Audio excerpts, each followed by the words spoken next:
எல்லாருக்கும் வணக்கம். Welcome to ராணி கட்டி சமையல். இன்றைக்கி நம்ம எல்லாருக்கும் ரொம்ப பிடிச்ச உருளைக்கிழங்கு சிப்ஸ் வந்துட்டு ரொம்ப டேஸ்ட்டாக கிறிஸ்பியாக கலர் மாறாமல் எப்படி செய்கிறதுன்னு பார்க்கலாங்க.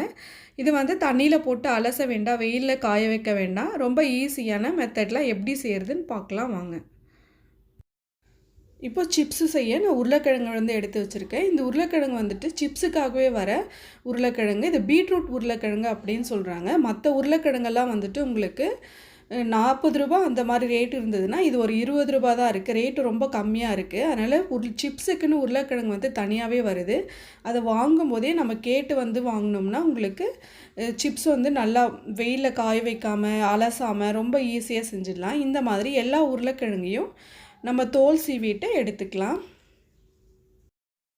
இப்போ ஒரு பவுலில் நான் தண்ணி வந்து எடுத்து வச்சுருக்கேன். இதில் வந்து நம்ம தோல் சீவி வச்சுருக்க உருளைக்கிழங்கை போட்டு மினிமம் ஒரு 4 to 5 hours அப்படியே வச்சிட்டோம்னா அதில் இருக்கிற கொஞ்சம் நெஞ்ச ஸ்டார்ச்சும் அந்த தண்ணியில் போயிடும். சிப்ஸ் வந்துட்டு நல்லா ஒயிட் கலரில் வரும். உங்களுக்கு நம்ம சீவிட்டு அலசி காய வைக்கிறதுக்கு பதில் இந்த மாதிரி நம்ம தோல் சீவிட்டு தண்ணியில் போட்டு வச்சாலே போதும். இந்த உருளைக்கிழங்குல வந்து உங்களுக்கு ஸ்டார்ச்சும் அந்தளவுக்கு இருக்காது.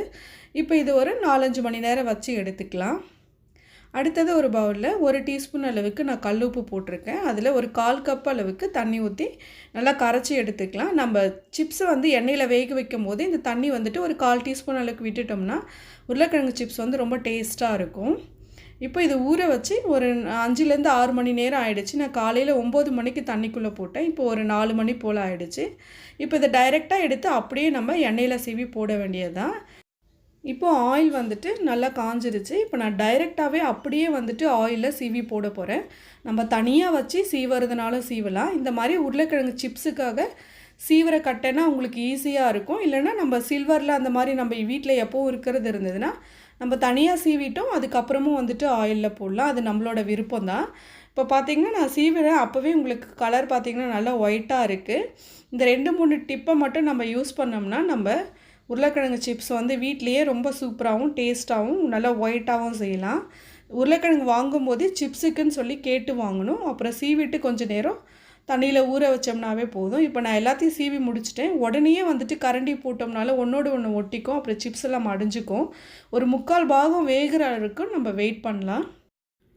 இப்போ ஒரு 3/4 பாகம் அளவுக்கு நல்லா வெந்துருச்சு. இப்போ ஒரு கரண்டியை வச்சு அந்த சைடு வந்து திருப்பி போட்டோம்னா இன்னொரு சைடும் உங்களுக்கு நல்லா வெந்துடும். வெந்ததுக்கப்புறம் அது உங்களுக்கு தனித்தனியாகவே உங்களுக்கு பிரிஞ்சு வந்துடும். கொஞ்சம் 3/4 பாகம் வேகிற வரைக்கும் வெயிட் பண்ணி அதுக்கப்புறமா திருப்பி விடலாம். இப்போ சிப்ஸ் வந்து நல்லாவே வெந்துருச்சு. இப்போ நம்ம கரைச்சி வச்சுருக்க உப்பு கரைசல் தண்ணியை வந்து விட்டுடலாம். விட்டோடனே கொஞ்சம் சத்தம் வரும். நிறையாவும் விடக்கூடாது. அப்புறம் கொஞ்சமாக விட்டால் தான் உங்களுக்கு டேஸ்ட் வந்துட்டு கரெக்டாக இருக்கும். இப்போ சிப்ஸ் வந்து நல்லா வெந்துருச்சு, நல்லா கிறிஸ்பியாக ஆகிடுச்சு. அந்த சலசலப்பெல்லாம் ஃபுல்லாக அடங்கிடுச்சு. இப்போ எல்லா சிப்ஸையும் எடுத்துடலாம். இப்போ பார்த்திங்கன்னா சிப்ஸ் வந்து நல்லா ஒயிட் கலரில் வந்திருக்கு. நம்ம சீவ வேண்டாம், அலச வேண்டாம், வெயிலில் காய வைக்க வேண்டாம். சூப்பரான உருளைக்கிழங்கு சிப்ஸ் வந்துட்டு உங்களுக்கு ரெடி ஆகிடுச்சு. இப்போ நம்ம கடையில் வாங்குகிற மாதிரியே சூப்பரான உருளைக்கிழங்கு சிப்ஸ் வந்து ரெடி ஆகிடுச்சு. இது செய்கிறதுக்கு இந்த ஒரு 3-4 டிப்ஸ் மட்டும் நம்ம யூஸ் பண்ணால் போதும். உருளைக்கிழங்கு வாங்கும்போதே சிப்ஸுக்குன்னு சொல்லி வர உருளைக்கிழங்கு வந்து கேட்டு வாங்கணும். தோல் சீவிட்டு ஒரு 3-4 மணி நேரம் தண்ணியில் நல்லா ஊற வச்சா போதும். அடுத்தது ஆயில்லையே அந்த உப்பு கரைசலை சேர்த்துட்டோம்னா தான் உங்களுக்கு டேஸ்ட் வந்துட்டு வரும். இப்போ நான் சிப்ஸ் எல்லாம் போட்டு முடிச்சிட்டேன். இதுக்கப்புறம் நான் மிளகாத்தூள் வந்து சேர்க்குறேன். இது நம்மளோட விருப்பம். காரத்துக்கு தகுந்த மாதிரி எவ்வளோ வேணுமோ அதுக்கு தகுந்தா போல் நம்ம சேர்த்துக்கலாம். அவ்வளோதாங்க, சூப்பரான உருளைக்கிழங்கு சிப்ஸ் வந்து கிறிஸ்பியான டேஸ்டான உருளைக்கிழங்கு சிப்ஸ் வந்து ரெடி ஆகிடுச்சு. இதே மாதிரி செஞ்சு பாருங்கள். எப்படி இருக்குன்னு சொல்லி கமெண்ட் பண்ணுங்கள்.